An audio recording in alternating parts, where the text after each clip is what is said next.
When any conversation about The Simpsons takes place, episodes are almost always broken down into two categories: the Golden Era and Modern Simpsons.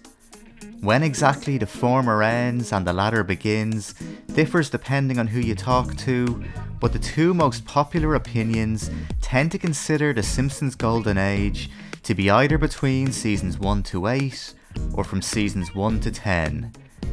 Some would also argue that the Golden Era only really kicks in from season 3, but let's not complicate things.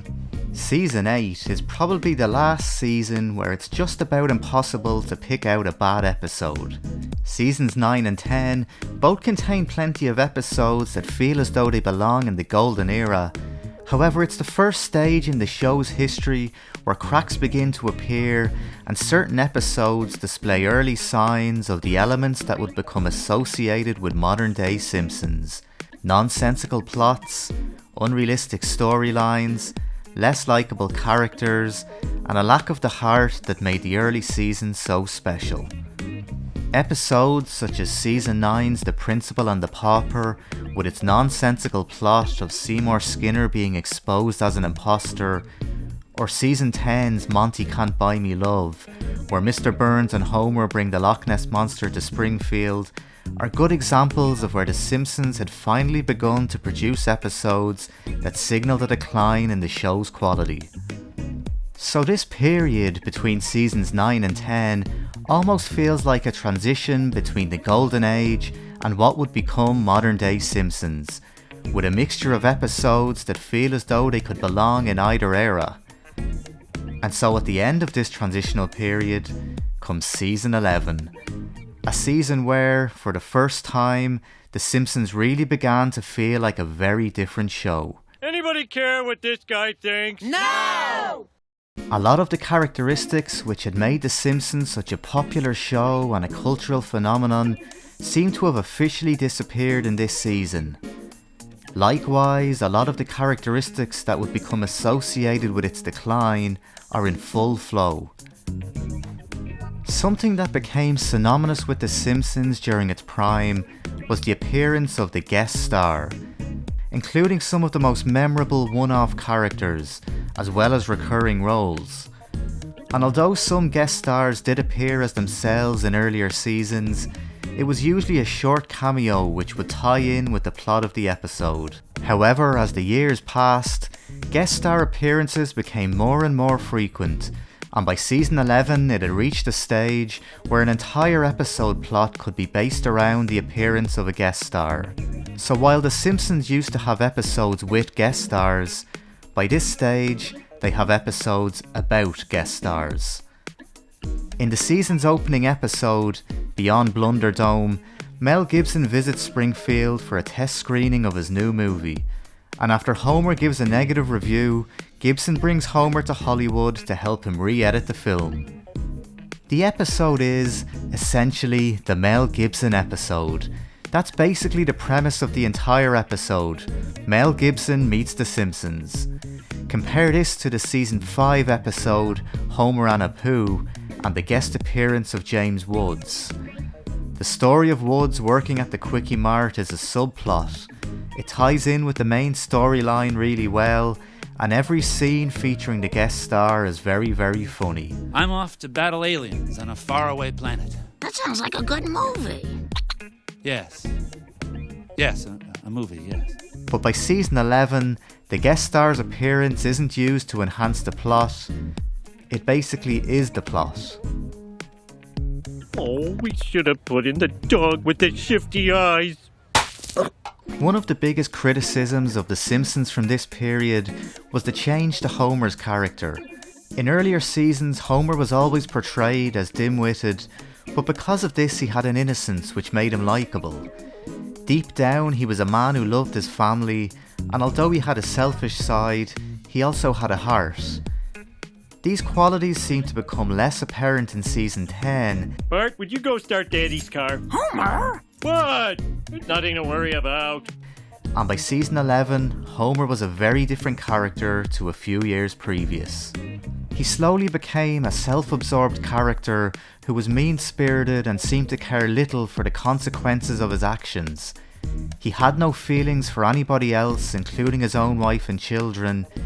He had gone from a character who done this in season 6 to this. Oh my god, someone has to go back in for Maggie. Forget Maggie. She's gone. I've got Maggie. By season 11, the emotional core at the heart of the show that had resulted in so many memorable moments seemed to now be non-existent. So while episodes in earlier seasons finished like this, now they finished like this.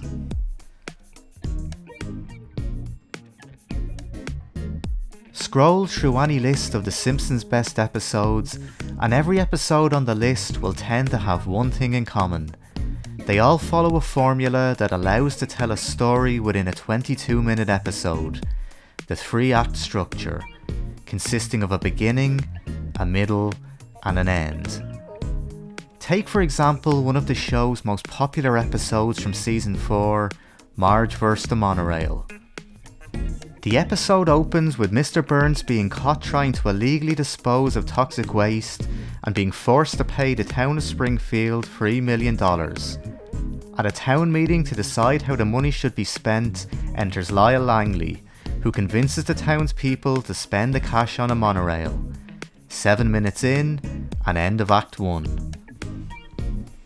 After Marge grows suspicious of Langley's motives, she visits North Haverbrook and discovers he has a history of building shoddy monorails in order to embezzle the construction funds. 14 minutes in, and end of Act 2. The third and final act plays out as a race against time to stop the monorail's maiden voyage leading to fatalities, with Homer eventually saving the day with an anchor and a giant donut. End of Act 3. It's perfectly structured, it's a good story, and just a really great episode. It's The Simpsons at its absolute best. I'm the best mono-thingy guy there ever was.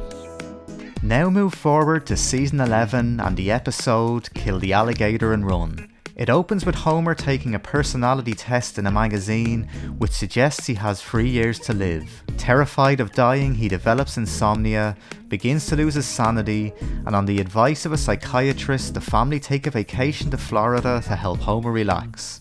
End of Act 1. But from here, the family discovers that it's spring break in Florida. Homer's anxiety instantly disappears as he joins the party at spring break. He gets in a fight with Kid Rock. Spring break finishes, so Homer tries to keep the party going by renting an airboat.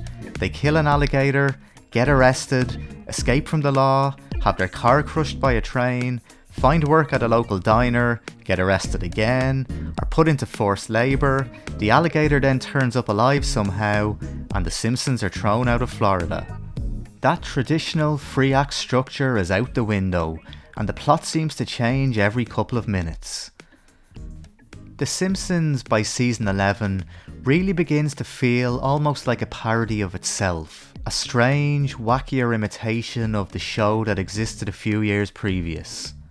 While Springfield always felt like a slightly exaggerated version of the real world, the show still always felt relatively grounded.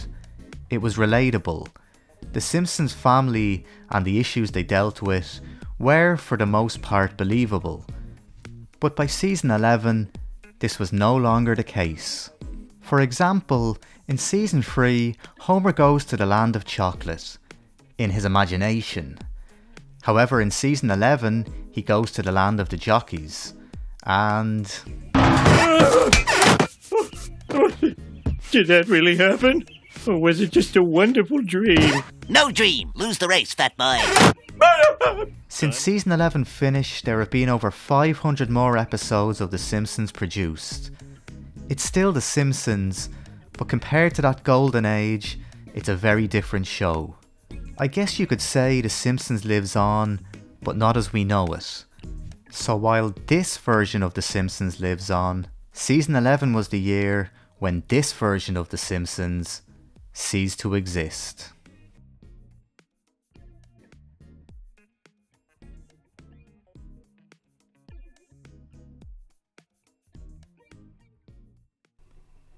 Thanks so much for watching. Don't forget to hit the like button and subscribe to see more videos.